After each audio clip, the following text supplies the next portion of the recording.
हम सब जानते हैं कि 14 अप्रैल को बाबा साहब भीमराव अम्बेडकर जी जो हमारे संविधान के रचयिता भी हैं, उनकी जो जन्म दिवस है उसको हम हर वर्ष समरसता दिवस के नाते मनाते हैं। और आज आपको ये जो निमंत्रण दिया है उसी उपलक्ष्य पर जो कार्यक्रम 13 तारीख से 25 तारीख तक रहने वाले हैं, प्रदेश की तरफ से इस कार्यक्रम को हमारे भारतीय जनता पार्टी जम्मू कश्मीर के वरिष्ठ नेता पूर्व उपाध्यक्ष प्रमोद कपाही जी, उनके साथ इस टोली में मैं संजय बड़ू, हमारी महिला मोर्चा की प्रदेश अध्यक्षा संजीका डोगरा जी, पार्टी की पूर्व मंत्री पूर्व जिला अध्यक्ष रेखा महाजन जी इस मंच पर हैं। साथियों, जिस तरह से 1947 के बाद भारत आजाद हुआ और बाबा भीमराव अम्बेडकर जी ने जो संविधान हम सबको दिया है, लेकिन शुरू के दिनों से ही कांग्रेस ने जो अपमान उनका करना शुरू किया, और चाहे उनको चुनाव में हराने की बात हो, चाहे उसके बाद जिस तरह का भी सारा रहा है, तो कुल मिलाकर 13 तारीख से 25 तारीख तक भारतीय जनता पार्टी की तरफ से जो कार्यक्रम तय हुए हैं, एक राष्ट्रीय स्तर की हमारी मीटिंग जो है जो कार्यशाला दिल्ली में हुई, जिसमें प्रदेश की तरफ से हमारे इंचार्ज के नाते, संयोजक के नाते प्रमोद कपाही जी और वरिष्ठ नेता उसमें शामिल हुए थे। तो मैं निवेदन करूंगा माननीय प्रमोद कपाही जी से कि सारे कार्यक्रम का जो विवरण है, क्या क्या कार्य हम सबको दिए गए हैं, वो सारी जानकारी आप सबके समक्ष और जम्मू कश्मीर की आपके माध्यम से जम्मू कश्मीर की जनता के समक्ष प्रमोद कपाही जी रखेंगे। मैं उनसे निवेदन करूंगा कि वो प्रेस वार्ता की शुरुआत करें। प्रिय बंधुओं, आपको मेरा नमस्कार। जैसे कि संजय बड़ू जी ने बताया कि भारतीय जनता पार्टी पूरे भारतवर्ष में ही हमारे 6 त्योहार जो मनाती है, उसी प्रकार एक भी त्योहार तो हमारा है डॉक्टर भीमराव अम्बेडकर जी का है। और ये त्योहार भी हम 14 अप्रैल हर साल मनाते हैं। तो इसी को लेकर एक दिल्ली में हमारी एक वर्कशॉप हुई। उस वर्कशॉप में हमें बताया गया किस प्रकार ये त्योहार हर प्रदेश में मनाना है, और जम्मू कश्मीर में ये त्योहार उसी प्रकार मनाया जाएगा। आज की जो प्रेस कॉन्फ्रेंस है हमारी, वो इसके ऊपर है। हर जिला में ये त्योहार जो है वो मनाया जाएगा। हर प्रदेश सदर से लेकर बूथ सदर तक इस त्योहार को हम मनाएंगे। 13 तारीख को हम एक साफ सफाई का कार्य जो है, जहां बाबा साहब का प्रतिमा लगी होगी, जहां उनका स्टैचू होगा, वहां जाकर साफ सफाई का कार्य किया जाएगा, और शाम को वहां दीपमाला की जाएगी। 14 तारीख बाबा साहब का जयंती है।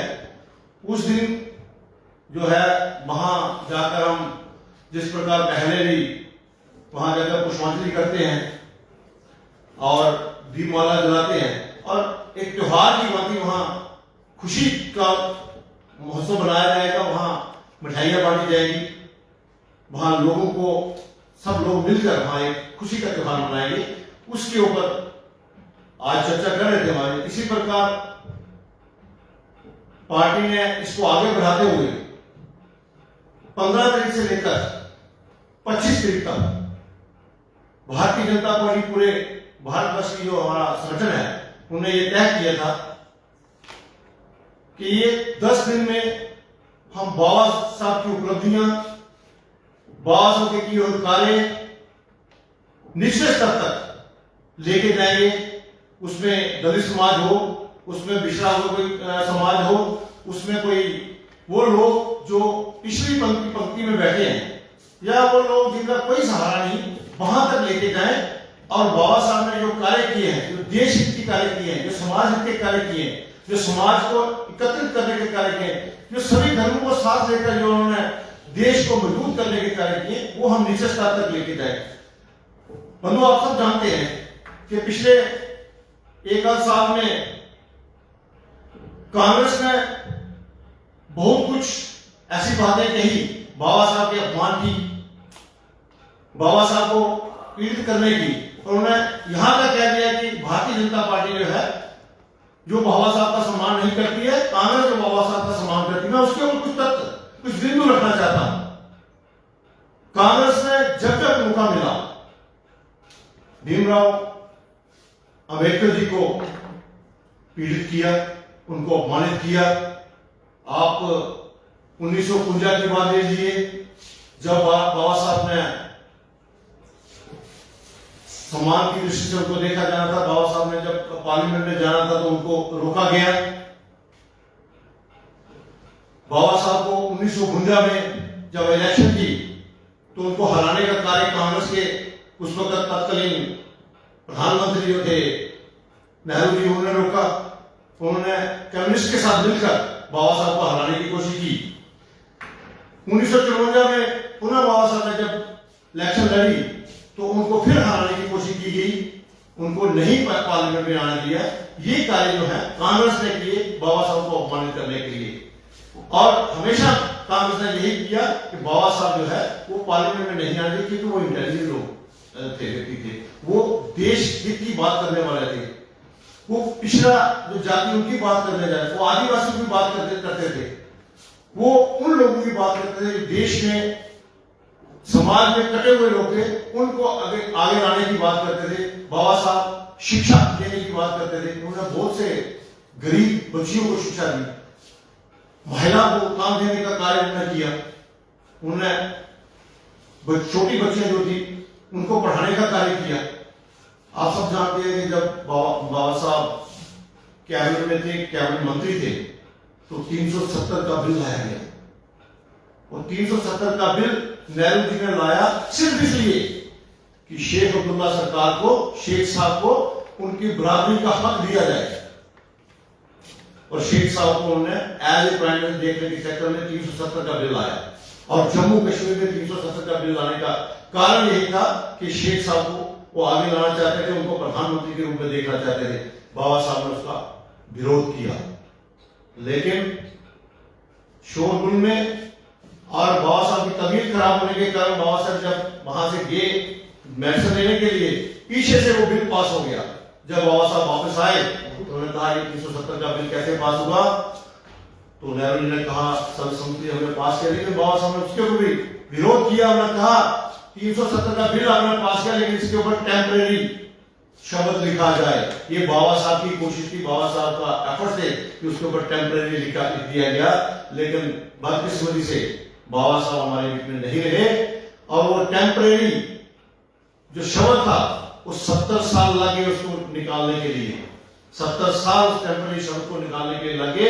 और वो मैं मुबारकबाद देता हूं यशस्वी प्रधानमंत्री नरेंद्र भाई मोदी जी को और अपने होम मिनिस्टर अमित शाह जी को, जिनकी बदौलत 5 अगस्त 2019 में 370 का वो टेम्परेरी शब्द भी हटा, 370 भी हटा, और जम्मू कश्मीर जिसको हम भारत का टूटंग मानते हैं वो भारत का टूटंग बना।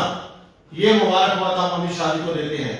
ये सोच थी बाबा साहब की कि 370 आने से जम्मू कश्मीर का जो है अलग विधान, अलग संविधान, अलग निशान हो जाएगा। उसको नहीं लागू होने से जो है जम्मू कश्मीर अटूट करने का। अब बाबा साहब की आत्मा को शांति मिली कि उनका एक निशान, एक विधान, एक संविधान जम्मू कश्मीर में हुआ। उसके साथ साथ संविधान की बात करें हम, बाबा साहब संविधान के निर्माता थे।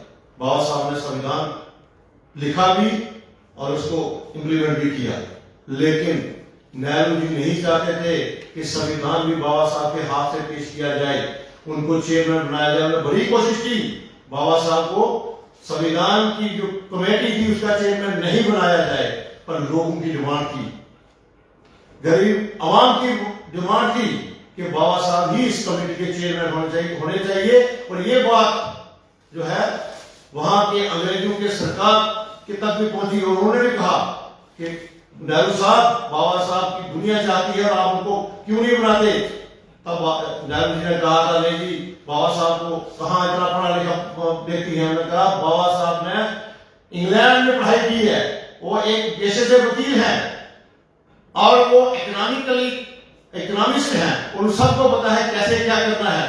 लेकिन जब दबाव पड़ा, लोगों का दबाव पड़ा, वहां जो भारत के लोगों ने टेलीग्राम देकर ये बताया कि बाबा साहब को इस कमेटी का हेड बनाना चाहिए, तब जाके नेहरू जी ने इसको हेड बनाया, लेकिन नहीं तो नेहरू जी इनको हेड नहीं बनाना चाहते थे। मैं ये कहना चाहता हूं कि नेहरू जी ने जगह जगह पर लड़ाने की कोशिश की, बाबा साहब को कमजोर करने की कोशिश की। और मैं एक बात साथ और जोड़ता हूं कि जब संविधान बना और नेहरू सरकार, कांग्रेस की सरकार ने 106 बार संविधान का संशोधन किया और उसमें 75 बार जो संविधान को बदला गया, वो सिर्फ कांग्रेस ने अपनी राजनीति चमकाने के लिए, कांग्रेस ने अपने मफाद के लिए इस संविधान को बदला, ना कि देश के हित के लिए, ना कि समाज हित के लिए, ना कि लोगों के हित के लिए। और जब जब भारतीय जनता पार्टी ने यहाँ कोई संशोधन लाया, वो संशोधन लोगों के हित के लिए, समाज के हित के लिए, देश के हित के लिए और भारत को विश्व गुरु बनाने के हित के लिए, भारत को विकसित भारत बनाने के लिए लाया गया। मैं प्रिय बंधुओं, आपके माध्यम से यही कहना चाहता हूं कि भारतीय जनता पार्टी ने हमेशा बाबा साहब को सम्मान दिया, मान दिया, कांग्रेस ने हमेशा अपमान दिया और संविधान का भी अपमान किया। जय हिंद, जय भारत।